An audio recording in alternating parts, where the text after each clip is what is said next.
छत्तीसगढ़ में कोयला घोटाला, राजस्व घोटाला मामले में ईडी की लगातार कार्रवाई देखने को मिली है, लेकिन पिछले सप्ताह भर से ईडी की टीम ने शराब घोटाले पर शिकंजा कसा है। इस मामले में ईडी ने रायपुर मेयर के भाई अनवर ढेबर को हिरासत में ले रखा है। ईडी ने शराब में 2000 करोड़ के घोटाले की आशंका जताई है। इसके साथ ही ईडी की छापेमारी से सियासत भी गर्मा गई है। कांग्रेस भाजपा पर निशाना साध रही है। सूबे के मुखिया सीएम भूपेश बघेल ने ईडी की कार्रवाई पर सवाल उठाए हैं। सीएम भूपेश ने ईडी की कार्रवाइयों को झूठा करार दिया है।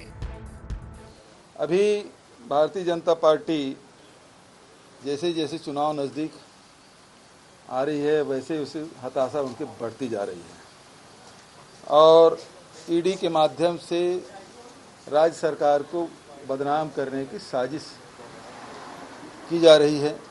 मैं पहले भी बताया था, अब ईडी स्थायी रूप से ईडी आईटी के लोग स्थायी रूप से रहेंगे और जैसे जैसे चुनाव होगा ये लोग नए नए षड्यंत्र करेंगे। तो वहीं सीएम भूपेश के वार पर बीजेपी ने भी पलटवार किया है। बीजेपी का कहना है कि ईडी की कार्रवाई से प्रदेश में शराब की अफरा तफरी का मामला भी उजागर हो गया है। 2000 करोड़ का घोटाला भी साबित हो गया है। बीजेपी ने कहा है कि ईडी एक निष्पक्ष जांच एजेंसी है। कांग्रेस सारे आरोप भाजपा पर मढ़ करके बचना चाहती है। बहुत स्पष्ट है कि ईडी ने अब तक जो कार्यवाहियां की है, इस मामले में भी प्रेस रिलीज में पढ़िएगा, मार्च से ये कार्यवाही और इन्वेस्टिगेशन चल रहा था। एविडेंस रिकॉर्ड किया गया और सारे एविडेंस रिकॉर्ड करने के बाद ईडी ने गिरफ्तारी की और तब बताया कि 2000 करोड़ का घोटाला, शराब का घोटाला उजागर हुआ है। किस प्रकार से ऑर्गेनाइज्ड क्रिमिनल सिंडिकेट बनाया गया, ये सारी बातें ईडी के प्रेस रिलीज में है। छत्तीसगढ़ में ईडी की कार्रवाई पर सियासत नई बात नहीं है, लेकिन सीएम के ईडी की कार्रवाई को झूठा करार देने के बाद सवाल उठ रहा है कि आखिर ईडी सबूतों को उजागर क्यों नहीं करता। रायपुर से IND 24 के लिए निधि प्रसाद की रिपोर्ट।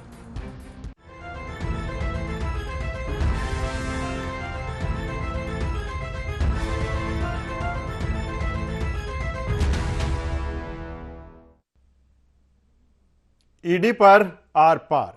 नमस्कार, गुहार छत्तीसगढ़ में आपका स्वागत है। मैं हूं राजेश सक्सेना। आज इसी मसले पर चर्चा करेंगे, लेकिन उससे पहले देख लेते हैं गुहार पॉइंट्स। ईडी पर क्यों नहीं थम रही सियासत? क्या है ईडी के छापों की हकीकत? कांग्रेस के आरोपों में कितना है दम? क्या ईडी के जरिए हो रही प्रेशर पॉलिटिक्स? तो छत्तीसगढ़ में एक बार फिर सत्ता पक्ष और विपक्ष आमने सामने है। मसला जिस तरह से एक बार फिर ईडी की जो कार्यवाही है उससे उपजा है और उसी के बाद जो कार्यवाही हुई है उससे सियासत में उबाल है, सियासत गर्म है। आज इसी मसले पर बातचीत करेंगे, चर्चा करेंगे। चर्चा शुरू करें उससे पहले अपने मेहमानों से आपका परिचय करा देते हैं, फिर इस चर्चा को हम आगे बढ़ाएंगे। 3 मेहमान हमारे साथ इस चर्चा में हमारे साथ जुड़ रहे हैं। हमारे साथ में हैं सत्य प्रकाश सिंह जी, कांग्रेस के प्रवक्ता हैं। सत्य प्रकाश जी, आपका स्वागत है। हमारे साथ है KS चौहान साहब, भाजपा के प्रवक्ता हैं। चौहान साहब, आपका स्वागत है। वरिष्ठ पत्रकार उचित शर्मा जी हमारे साथ में है। उचित जी, आपका स्वागत है। सबसे पहले सत्य प्रकाश जी, आपके पास में आता हूँ। जिस तरह से एक बार फिर जो ईडी की कार्रवाई है, कार्रवाई शराब घोटाले को लेकर, जिस तरह से कहा जा रहा है कि 2000 करोड़ रुपए का ये शराब घोटाला है, लेकिन जिस तरह से कांग्रेस की तरफ से कहा जा रहा है कि बेजा इस्तेमाल किया जा रहा है ईडी का, क्या पक्ष है? देखिए राजेश जी, जैसे हमारे माननीय मुख्यमंत्री जी ने पहले बताया कि ईडी तो यहाँ पे अपना घर बना चुकी है, हेड ऑफिस उसका यही है। जब तक चुनाव खत्म नहीं हो जाएंगे ईडी यही रहेगी, पहली बात। दूसरी, देखिए ईडी एकमात्र काम उसका है बीजेपी के लिए, चुनाव के लिए काम करना। और एक और बात मैं बोलूंगा, बीजेपी जो आरोप लगा रही है कि इसमें आबकारी जो राजस्व है उसमें कमी आई है, देखिए 2017-18 जब इनकी सरकार थी तब 3,900 करोड़ की इस आबकारी मद से रेवेन्यू जनरेट हुआ था। उसके बाद 2022-23 में 6,000 करोड़ से ऊपर का रेवेन्यू जनरेट हुआ और 2017 में जैसा इनकी नीति बनाई गई थी आबकारी की, कर्मचारी भर्ती का हो या परिवहन का हो या डिस्टिलर का हो, जो भी हो, सारी इन्हीं की बनाई नीति, उसी पे अभी तक चल रहा था। और एक और बात, जब ईडी बोल रही है 2,000 करोड़, इससे पहले मार्च में भी ईडी आई थी, उससे पहले फरवरी में 2020 में भी आई थी। जितनी बार ईडी आती है जाती है, मगर वो कभी बताती नहीं है उसको मिला क्या है। एक ना एक रुपया नहीं बताएगी। अचल फिक्स एसेट्स की बात कर लो, कैश की बात कर लीजिए, किसी चीज के बारे में बताती नहीं, बस वो चली जाती है। उस समय भी आई गई, कुछ नहीं मिला, कुछ नहीं बताई, कुछ नहीं। हमारे अभी भी मैं बात करूंगा, अभी प्रेस रिलीज किया 2,000 करोड़ का घोटाले का, तो उसके ऊपर कोई दिखाया नहीं साक्ष्य कि 2,000 करोड़ का अगर बोल रही है तो क्या साक्ष्य आपके पास। और एक और बात देखिए, सीएजी किसकी, भारत सरकार की एजेंसी है, वो हर साल आबकारी विभाग के यहाँ पे ऑडिट करती है, इस साल भी की है। उसने किसी साल भी कोई टीका टिप्पणी नहीं की है, हर साल क्लीन चिट दी है आबकारी विभाग को। तो ऐसा क्या ईडी को मिल गया?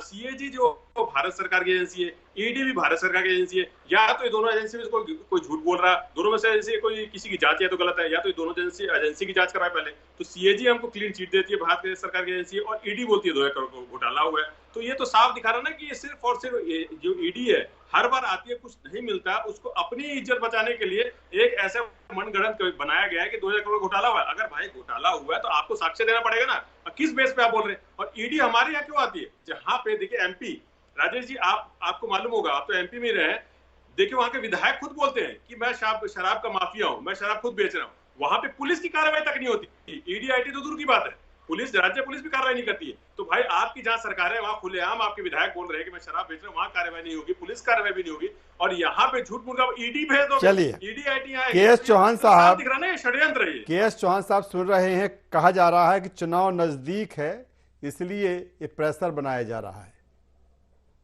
राजेश जी, विपक्ष का ये कहना है कि हम अगर गलत करें तो आप बिल्कुल टोक ही नहीं सकते हैं हमारे को, और खासकर आप चुनावी साल में तो हमारे को हाथ भी मत लगाइए, क्योंकि हम ये बताएंगे कि ये षड्यंत्र ही है। मैं ये पूछना चाहता हूं कि जो ऑडिट हुआ वो कहां से हुआ? तो वो आबकारी कार्यालय से होता है, कोई उत्पादन केंद्र और दुकानों से नहीं होता है।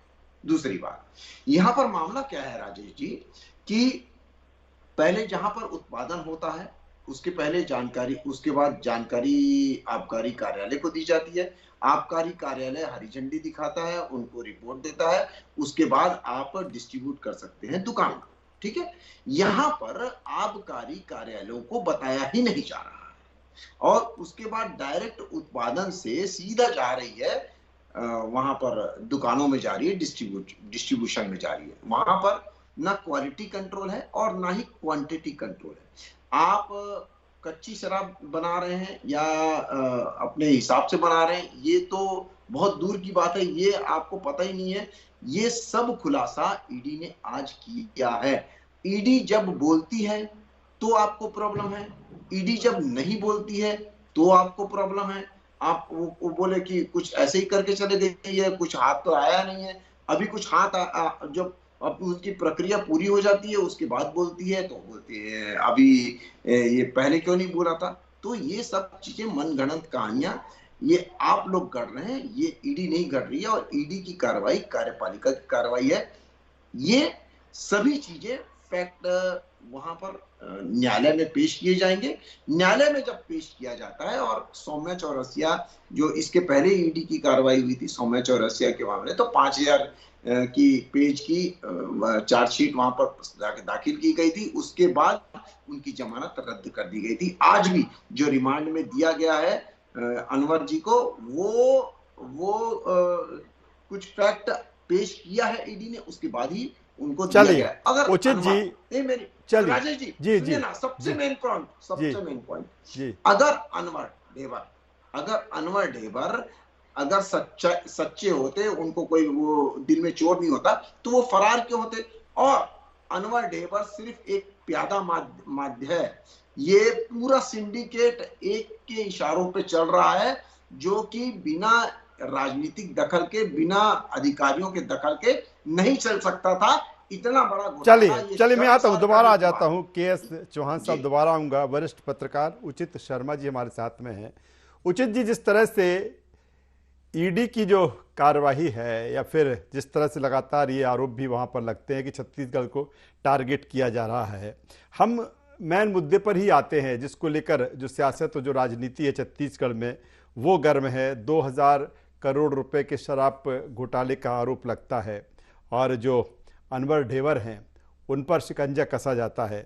क्या जिस तरह की चीज़ें दिख रही हैं कि वेजा इस्तेमाल किया जा रहा है, जो संवैधानिक संस्थाएं हैं या जो फिर ईडी है, या फिर कहीं ना कहीं आग है, इसी के चलते धुआं है?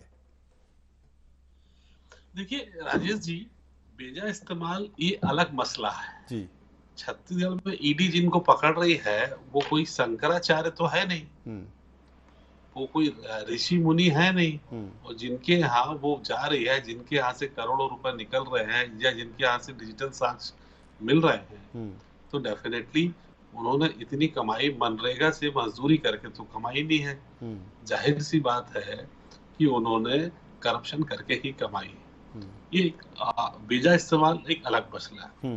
छत्तीसगढ़ में उन्हीं को टारगेट किया जा रहा है जो इस पे करप्शन में शामिल है।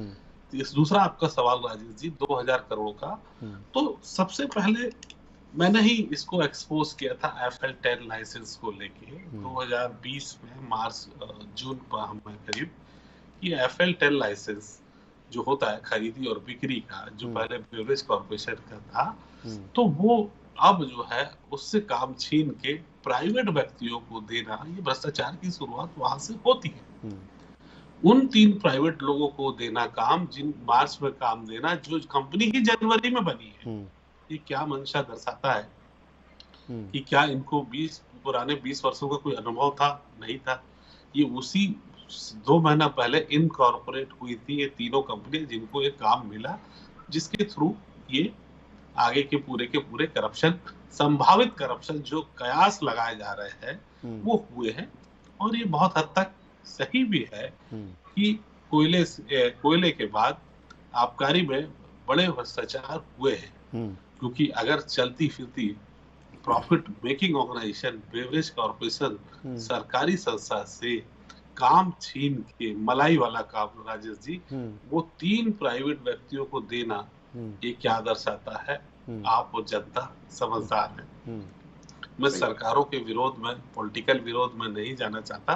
मैंने जो एक्सपोज किया था राजेश जी, उस पर मैं चर्चा कर रहा हूँ आपसे, कि जहाँ पे शहद है, मक्खियां वहां आएंगी, तो जाहिर है कि ईडी इन चीजों को माइन्यूटली वॉच करके देख रही है। उन्होंने देखा भी है।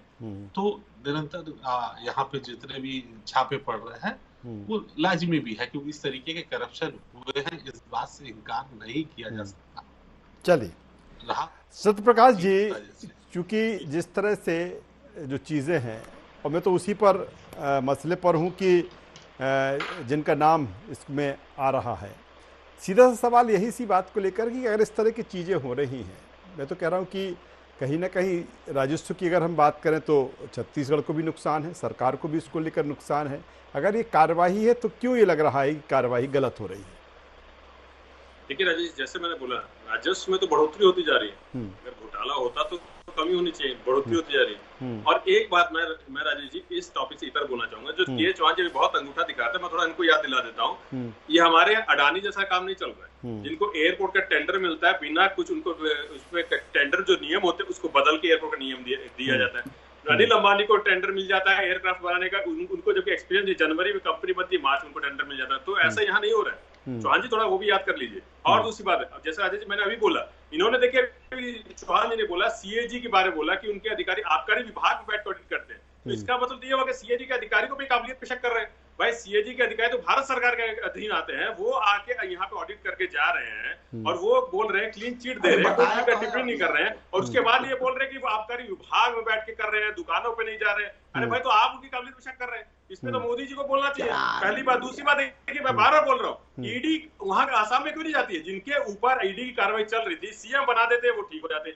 एक नाथ शिंदे, इन लोग खुद आरोप लगाते नहीं, लेकिन सत्यप्रकाश जी, अगर ईडी कोई कार्रवाई कर रही है, ईडी कोई कार्रवाई कर रही है तो बिना किसी सबूत के, क्योंकि उसको भी एविडेंस कहीं ना कहीं कोर्ट में पेश करना होगा। तो राजेश जी वही मैं बोल रहा हूँ ना, जैसे एविडेंस इन्होंने वो दिखाए थे हेमंत बिस्वा शर्मा के बारे में जब वो कांग्रेस पार्टी में थे, तो वो एविडेंस अभी ईडी क्यों नहीं दे रहे? तो यही मैं बोल रहा हूँ, ईडी अगर वहां जाएगी ही नहीं इनके यहाँ, जो एमपी में मैंने आपको उदाहरण दिया, विधायक खुद बोल रहे कि मैं शराब बेच रहा हूँ, ईडी अगर जाएगी ही नहीं वहां पे तो निकले कहां से? पहले ईडी वहां जाए तो ये भेजे तो ये साफ दिखता है कि षड्यंत्र कैसा चल रहा है। अगर वो कांग्रेस पार्टी में तो वो एकदम पापी हो गया, अगर वो बीजेपी में जाते हैं तो धुल जाते हैं, तो ये साफ दिख रहा है षड्यंत्र है। ये चुनाव का समय आप देखिए, पिछले 2-3 बार ईडी छापा मारे तो उसमें क्यों नहीं कुछ बताया? उसमें 1 रुपए के कुछ नहीं बताया, उसमें कुछ नहीं बताया क्या मिला है क्या नहीं मिला। यहाँ तक मैं और आपके चैनल के माध्यम से बोलूंगा, जो अधिकारी से पूछताछ की जाती है, महिलाओं की जो अधिकारी से पूछताछ होती है, वो खुद बाहर आके बताती है कि उनके साथ मारपीट की गई है, जबरदस्ती में हस्ताक्षर कराए गए, महिलाओं को रात रात थाने में बिठाया जाता है, ईडी के कार्यालय में बिठाया जाता है, जो नियम विरुद्ध है। तो ये साफ दर्शाता है कि कहीं ना कहीं दबाव बनाया जा रहा है ईडी के ऊपर, ये कहीं ना कहीं दबाव की राजनीति की जा रही है ईडी के साथ। जैसे राजभवन को चलाते हैं वैसे ईडी को भी चलाने की कोशिश कर रही है, मगर ये साफ दिख रहा है कि जब सीएजी क्लीन चिट दे रही है, ईडी कहां से 2000 करोड़ का घोटाला बता रही है,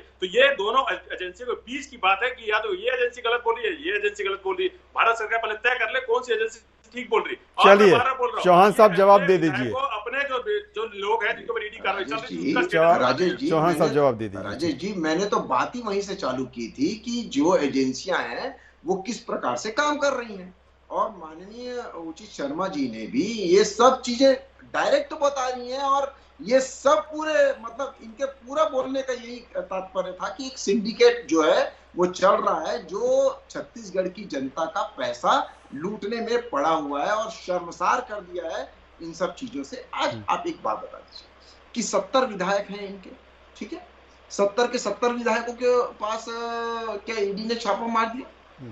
क्या बोलते हैं, एक महापौर का भाई ही मिला था? नहीं, ईडी की अपनी एक कार्यशैली है, अपनी एक कार्य पद्धति है, उसके हिसाब से ये सब चीजें चलेंगी। ये कोई राजनीतिक द्वेष नहीं है। दूसरी बात ये है कि कुछ मिला है, उसके आधार पे जो हाई कोर्ट है, माननीय कोर्ट जो है, वो उसके आधार पे ये सब चीजें उनको जमानत भी नहीं दे रहा है, और उसके हिसाब से उनको आगे की रिमांड दे रहा है और आगे की कार्रवाई करने के लिए बोल भी रहा है। आपका अगर ऐसे ही कोई प्रॉब्लम है तो आप कोर्ट में क्यों नहीं जाते? अगर आपको मान लीजिए कि कोई पुलिस तंग करती है, अगर अनुचित व्यवहार करती है, तो आपको कोर्ट में जाना चाहिए। कोर्ट में आप क्यों नहीं जा रहे हैं? नहीं जा सकते। और दूसरी बात यह है कि सिर्फ राजनीतिक नेताओं के ऊपर नहीं, आप जो ऑफिसर हैं उनके ऊपर भी छापे पड़े हैं, उनके ऊपर भी कार्रवाई हो रही है, क्योंकि वो भी लिप्त है। आज बहुत बड़ी बात ये हो गई है कि ये सब चीजें हो रही हैं, और आपको फरार होने की क्या जरूरत है? आपको तीन एजेंसियों को प्राइवेट देने की क्या जरूरत है? क्यों? क्योंकि आप डिस्टिलरी के ऊपर कोई पाबंदी नहीं चाहते हैं, और आप अपने आबकारी के ऊपर कोई पाबंदी नहीं है। जो पेपर में आता है उसकी ऑडिट होती है, जो पेपर में आएगा ही नहीं उसकी ऑडिट कैसे होगी? तो जो पेपर में नहीं आया है वो ईडी ने पकड़ा है, राइट? ये आप चलिए बचकानी बातें, सत्यप्रकाश जी, ये बचकानी बातें कर रहे हैं। बोल जी, आप कुछ कहना चाह रहे हैं सत्यप्रकाश जी? जी मैं चौहान जी से बस एक सवाल पूछना चाहता हूँ। ईडी की कार्रवाई हेमंत बिस्वा शर्मा चल रही थी, रमन सिंह जी पे चल रही थी, एकनाथ शिंदे का आरोप, उनका स्टेटस बता दीजिए। कर्नाटक बेल्लारी ब्रदर्स का स्टेटस बता दीजिए। ईडी के इनके कार्रवाई के स्टेटस बता दीजिए, तो हम जो ये बोलेंगे मैं वो जवाब दूंगा। ईडी का इनका स्टेटस क्या है? इनकी पार्टी में जाते हैं, ईडी कार्रवाई क्यों नहीं होती है? ये मुद्दा क्यों नहीं उठ रहा है? ये मीडिया में मुद्दा उठना चाहिए। राजेश जी, मैं बोला मीडिया में ये मुद्दा क्यों नहीं उठता है? कि भाई ईडी कार्रवाई वहां चल रही थी, जब ये पार्टी क्यों उठता है? अरे चौहान जी गरम मत होइए, जब सच्चाई सामने आती तो ऐसी फ्रस्ट्रेट होते। अडानी वालों को टेंडर दे देते हो, अनिल अंबानी को टेंडर मिल जाता है, टेंडर मिल जाता है, एयरपोर्ट के टेंडर में उसको टेंडर मिल जाता है, अडानी को जिसको एयरपोर्ट को पता नहीं होता है, उसका टेंडर में नियम बदल दिया जाता है। तो ये यहाँ अडानी वाला काम कर रहा है। 20 करोड़ आप बताइए अडानी को कहां से दे दिए? 20 करोड़ लेके तो शर्म आनी चाहिए। उसके टेंडर कभी उड़ीसा की बात करते हो, कभी हिमाचल प्रदेश की बात करते हो, कभी केरल की बात करते हो, कभी दूसरी बात करते हो। शर्म आनी चाहिए आपको। खेल नहीं खेला जा रहा है यहाँ पे। 2000 करोड़ का मामला है राजेश जी, 2000 करोड़ का ऐसा ही नहीं जाने देंगे। धान घोटाला का याद करो, धान घोटाला की याद करो, ये आप वैसे नहीं ये कर लो, रहे हैं। अब धान घोटाले में आ गए, जाओ ना। अरे तो आपकी आपको याद दिला रहा हूँ, यहाँ पे वैसे घोटाले नहीं चल रहे। अरे आपको याद दिला रहा हूँ मैं, आप न्यायालय जाओ। राजेश जी वही मैं बोला, मीडिया से इनसे सवाल पूछे रहे, उनको सब ईडी का स्टेटस क्या है? जब इनकी पार्टी में है तो ईडी की कार्रवाई क्यों रुक जाती है? चलिए। कर्नाटक में क्यों रुक गई है? रमन उजित सिंह क्यों रुक जी- गई? हेमंत बिस्वा में क्यों रुक गई है? उजित जी, मेरा सवाल सीधा सा यही है, ठीक है चुनाव है, ये अलग बात है, चुनाव चूँकि 5 से 6 महीने का वक्त है, लेकिन इस तरह की चीज़ों पे जिस तरह से सियासत, ये जो राजनीति है वो क्यों हावी हो जाती है? अगर है कहीं ना, मैंने पहले ही कहा था कि अगर जब कहीं आग लगती है और धुआं है तो कुछ ना कुछ है, और फिर आपने भी कहा था इस चीज़ को लेकर क्या माना जाए कि अब भले जो चीज़ें रही हों अनवर ढेबर के साथ में, क्या एविडेंस है? फिर जिस तरह से सत्यप्रकाश जी कह रहे हैं कि वो एविडेंस सामने भी नहीं आ पाते, पिछले जो कार्रवाइयाँ हुई हैं, और फिर इस पर जो जिस तरह से राजनीति से सियासत हावी होती है, तो जाहिर सी बात है फिर इस तरह में अगर जो चीज़ें हैं कि दूध का दूध और पानी का पानी होना चाहिए, और उस पर जो सियासत और राजनीति हो जाती है तो ये चीज़ें पीछे रह जाती है, पर जो हकीकत सामने आना चाहिए। देखिए, अब ये तो इन्वेस्टिगेशन का विषय, हकीकत सामने भी आएगी जब नान घोटाले के 3,500 करोड़ का, मान लीजिए 35,000 करोड़ का घोटाला है तो 35,000 करोड़ वहां कोई मिलने वाले नहीं थे। ये 2,000 करोड़ का घोटाला है, और तो 2,000 करोड़ आपको कहीं सोच रहे हैं कि कहीं जमा हुए वो मिल जाएंगे, ऐसा बिल्कुल भी नहीं है। हकीकत ये है कि मंशा क्या थी, क्यों चालू किए गए, तमाम वो विषय है जिसपे होना चाहिए था। इसमें ब्यूरोक्रेसी के पूरा इन्वॉल्वमेंट है, राजनीतिक इच्छा शक्ति उसके साथ जुड़ी हुई है। शराबबंदी की बात तो छोड़ो, शराब में ये जो बोल रहे हैं कि शराब पे जो लाभ हुआ है, हमारा राजस्व बढ़ा है, ये नेचुरल ग्रोथ है। आप नहीं भी रहेंगे महोदय सत्यप्रकाश जी तो भी 20% नेचुरल ग्रोथ होगा। बहुजन समाज पार्टी भी यहाँ आ जाएगी तो भी नेचुरल ग्रोथ होगा।